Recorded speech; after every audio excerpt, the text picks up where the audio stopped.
નમસ્તે દોસ્તો. થોડા સમયમાં આપણે એક મહત્વપૂર્ણ ઘટના બનવા જઈ રહી છે, જેનો આપણે ઘણા વર્ષોથી ભારતના લોકો છે તેણે રાહ જોઈ છે. અને તે ઘટના એટલે કે 22 જાન્યુઆરી 2024 ના રોજ ભગવાન શ્રી રામનો પ્રાણ પ્રતિષ્ઠા મહોત્સવ. તો દોસ્તો, આપણે ઘણા ભાગ્યશાળી છીએ કે આપણે આ ક્ષણ જોવા મળી રહી છે.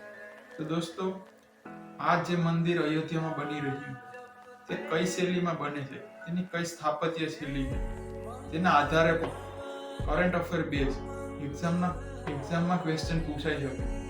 તો દોસ્તો, આજે આપણે જોઈશું કે અયોધ્યાનું જે શ્રી રામ મંદિર છે તે કઈ સ્થાપત્ય શૈલીમાં બની રહ્યું છે. તો દોસ્તો, મંદિર સ્થાપત્યની 3 શૈલી હોય છે. એક નાગર શૈલી, બીજી દ્રવિડ શૈલી અને ત્રીજી વેસર શૈલી. તેમાંથી જે ભગવાન શ્રી રામનું મંદિર બની રહ્યું તે નાગર શૈલીમાં બની રહ્યું. તો આપણે નાગર શૈલીની કેટલીક વિશેષતાઓ હું તમને જણાવું. તો દોસ્તો, નાગર શૈલી છે તે ચબૂતરા ઉપર મંદિર બનાવવામાં આવે છે. એટલે કે એક એવો ચબૂતરો બનાવવામાં આવે છે અને તેની ઉપર મંદિર બનાવવામાં આવે છે.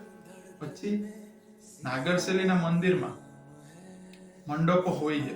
તમે રામ મંદિરમાં પણ જોઈ શકો છો કે અહીં મંડપો આવેલા છે અને પછી મુખ્ય મંદિર આવેલું છે. ત્યારબાદ મિત્રો, મંદિર હોય છે તેમાં ગર્ભગૃહ આવેલું હોય છે. ગર્ભગૃહમાં જ ભગવાનની મૂર્તિનું સ્થાપન કરવામાં આવે છે.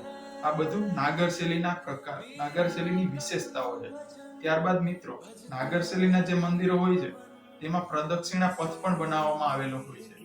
પછી દોસ્તો, નાગર શૈલીના મંદિરમાં એક શિખર આવેલો હોય છે. પછી દોસ્તો, શિખરની ઉપર કળશ આવેલો હોય છે અને કળશની ઉપર ધજા આવેલી હોય છે. તો દોસ્તો, આ જે બધી વિશેષતાઓ છે તે નાગર શૈલીની છે. અને ભગવાન શ્રી રામનું અયોધ્યામાં જે મંદિર બની રહ્યું છે તે પણ નાગર શૈલીમાં જ બની રહ્યું છે. તો દોસ્તો, ફરી એકવાર હું તમને ખૂબ ખૂબ અભિનંદન આપવા માંગુ છું.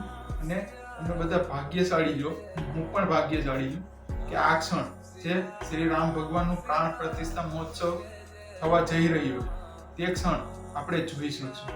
જય હિન્દ દોસ્તો. ભારત માતા કી જય.